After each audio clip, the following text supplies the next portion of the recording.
continue where I left off. Had a bit of a distraction, but that's okay. We all get distracted sometimes.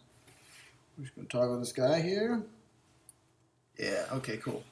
So, next thing we're going to do is call a power set. I just denoted, gotta go for my pencil.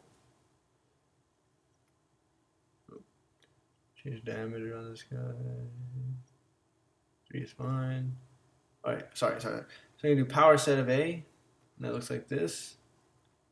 And for something to be in the power set, so you have X as an element of the power set of A,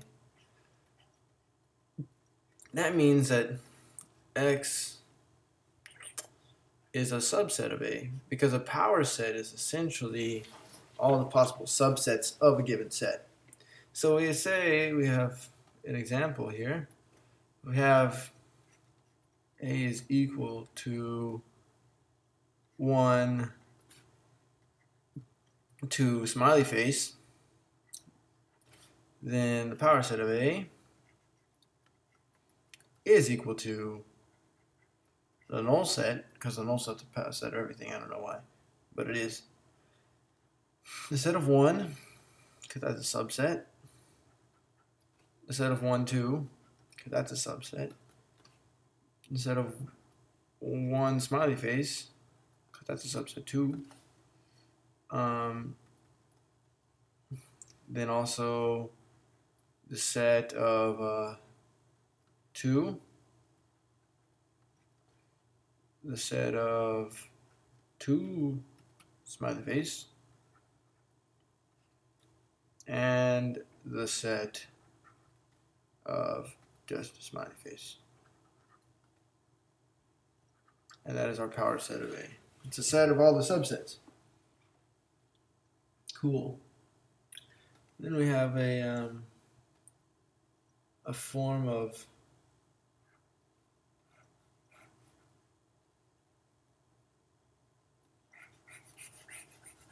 we're going to erase this. We have a form, we call it set builder notation in my class. I'm not quite sure what the universal name for it is, but that's what we call it. This again is set builder notation. And you have something like the set of all x in some A such that P of x is valid for those things. So what this means is that you say you have that y is an element of the set of x A such that P of x. This essentially means that y is an element of A and P of y. That's what that means. The next one that we're looking at is the kind of flip guy of this, and that is for some statement the x from A, we're using A here, yeah, index from the set A, and y is an element. Y is an element of this sort of set.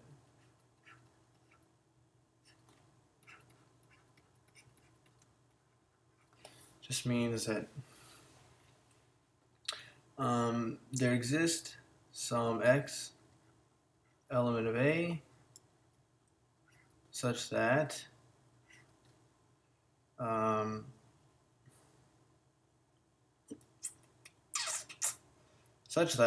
y is equal to f of x. That's what this second notation means.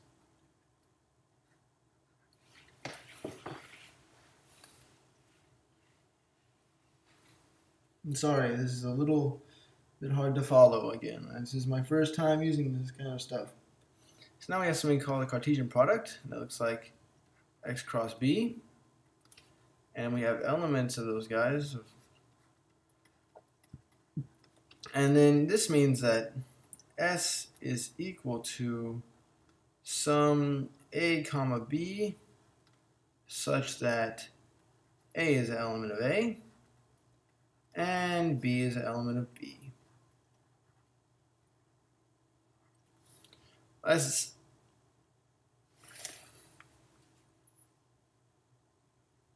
wait. Maybe I wrote this wrong. Let's see. What does that mean? Actually, this is what I did wrong. This is not an S. This is instead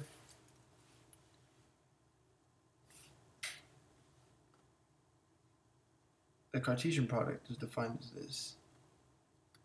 So then if you have an element of this, you say that S is equal to AB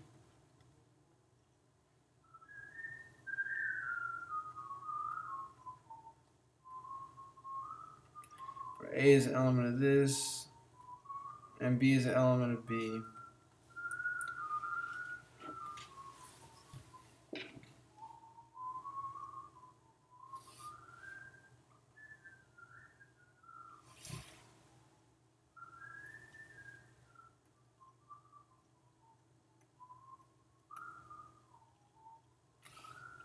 Actually, let me give that another shot. I think that means that if you can hear that, that's my friend over there. His name is Long. He's whistling. I think this means that there exist. Oops.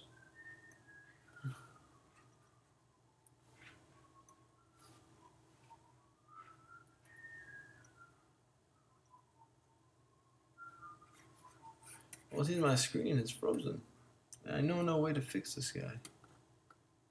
Just maybe if I reload the page. Yeah, so.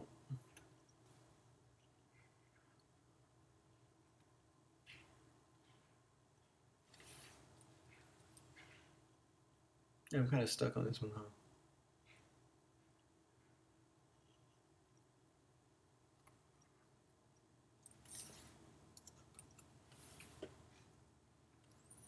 So we're looking at S is an element of the Cartesian product AB. So then I think this means that there exists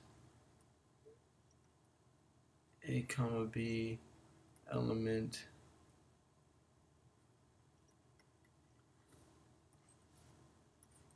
such that S is equal to A comma B. And that's what that means.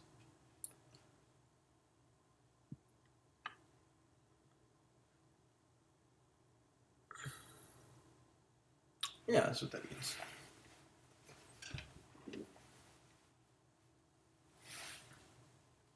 Sorry, got a little caught up there.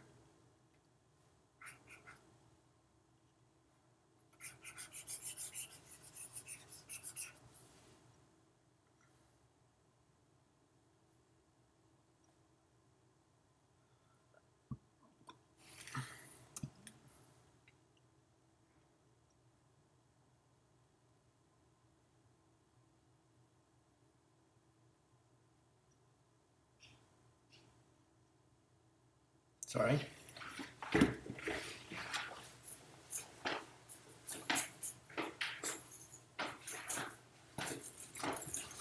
Okay.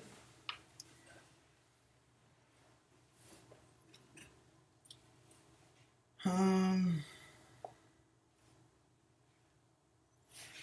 we talk about relations, I suppose. We have some set here and some set. This is some set A has some elements, and this is B and it has some elements, and R is some relation between them. This is R inverse.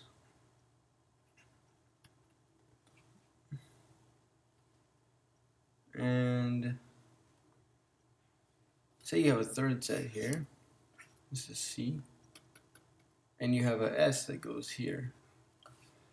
Then S composed with R. Well, let's write this. This is kind of a longer definition, so let's give ourselves some room.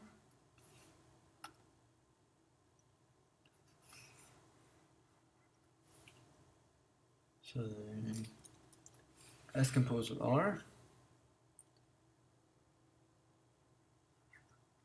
is equal to the set of A comma C element of A cross C such that there exists a B element of B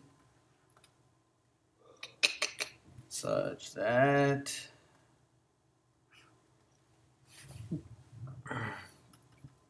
just dot here, so next line, such that A comma B is an element of R, and that B comma C is an element of S. And that's what that means.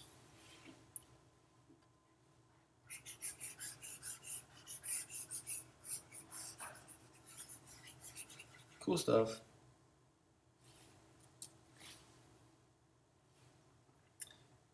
Okay, the domain of R, if R is a relation,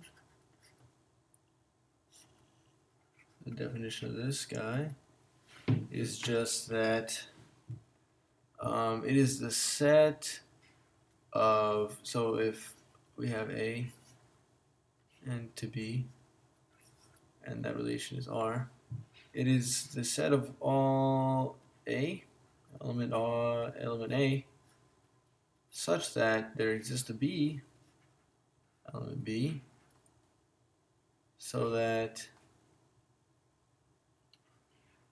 A comma B is an element of R. That's the definition of domain. And then range, this is ran R. Its definition is the set of all B and B such that there exists a and A such that A comma B is an element of R.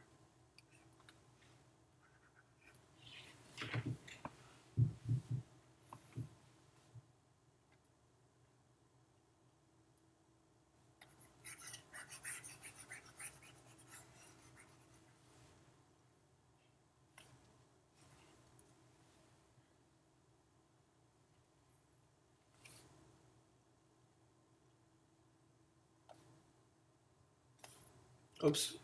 Oh well. Let me stop.